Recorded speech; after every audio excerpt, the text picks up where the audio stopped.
Дуслар, бүген без шия шәнгә пешерәбез. Сез инде шәнгәнең нәрсә икәнен беләсез, шиянең дә нәрсә икәнлеген аңлыйсыз. Әмма безнең бүген пешерәсе ризыгыбыз ул шия белән түгел, нәкъ менә мүк җиләге белән.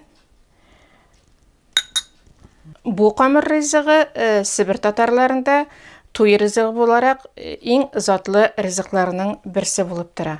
Дуслар, шунысын да әйтеп китим әле. Себер татарлары мүк җиләген тырнакүз дип әйтәләр. Тырнакүзе кебек кызыл булганга, шия шәнгә ясау өчен традицион әче камыр алдык без. Без хәзер ул камырны җәябез. Кичкенә генә түгәрәкләр кисеп, içine безнең шушы эчлегебезне салып, матур иттереп, бөреп, шия шәнгәбезне ясыйбыз.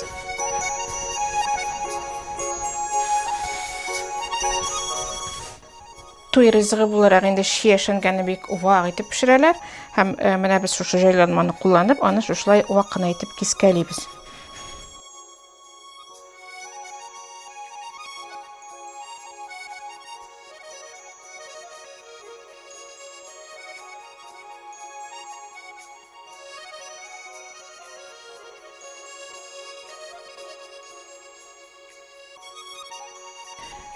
Менә дуслар, безнең шия шәнгәләребез шушылай матур булып пештеләр.